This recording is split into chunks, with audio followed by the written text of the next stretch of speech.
I rise tonight with a heavy, ongoing sadness to pay tribute to an established star in Tasmania's literary lineup and a stellar, beautiful person in both the local primary school community and my own close circle of friends.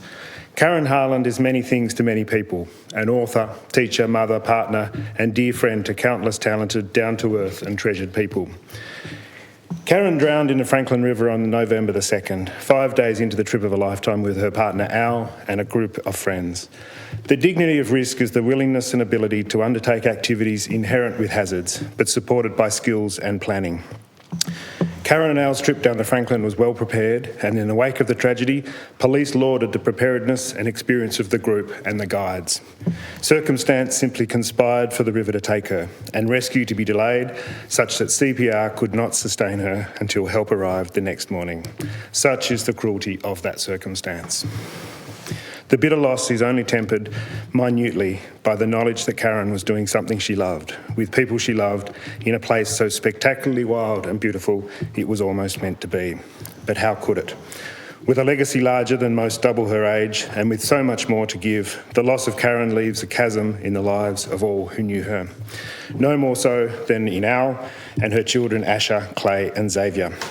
After coming off the river, following the exhilaration, immersion, trauma, then tragedy, Al wrote in his first message to his community, I quote, "Karren and I focused on teaching our children to be resilient to change, and today was an incredible testament to that." How impressive that resilience has been. Supported by this community, Al has wrapped his arms around his family and doggedly defended the space they need to grieve and survive. Al is the strongest and most capable man that I know, and so they will survive, and in time, thrive. Karren grew up in the Adelaide Hills and came to Tasmania to see our wilds and the adventures they provide. She soon met Al and they began to settle, buying a block of land on the southern slopes of Kununyi and beginning to establish life and community together. Interrupted by sojourns to outback Australia to manage remote conservation properties, Karren and Al systematically built a family, careers and a spectacular home at Vica. Unexpectedly falling pregnant with Asher in remote outback Queensland, the experience of pregnancy and young motherhood in the Simpson Desert Sands prompted Karren's first book, Spinifex Baby, a personal reflection on the challenges that came, not with the 45-degree heat and incessant flies, but with the deepest fears that resided within themselves. Spinifex Baby won the 2014 Finch Memorial Prize, open to unpublished non-fiction memoirs. A prolific writer, Karren maintained a blog, capturing heartfelt moments in everyday life and the extraordinary things she did with people, seemingly every day. The success of Spinifex Baby helped promote her second published work in 2022, Daughter of the Plateau, a fictional tale of young girl Mana growing up on the harsh Tasmanian Central Plateau with no mother and a cold, distant father. Writing of the significance of nature, the book was described as a love letter to Tasmania's immense landscapes and powerful coasts. Nature anchored Karren on so many levels. As a teacher, she created confidence and connections through program-based pedagogy in the garden, in the classroom and through story circles.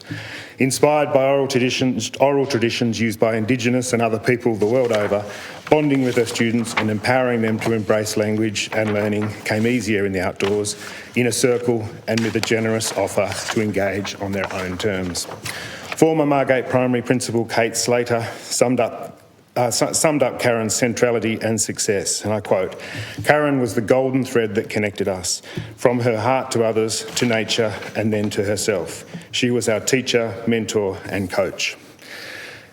Karren was loved as a central axis around whom so many good things moved, with grace, value, love, and success.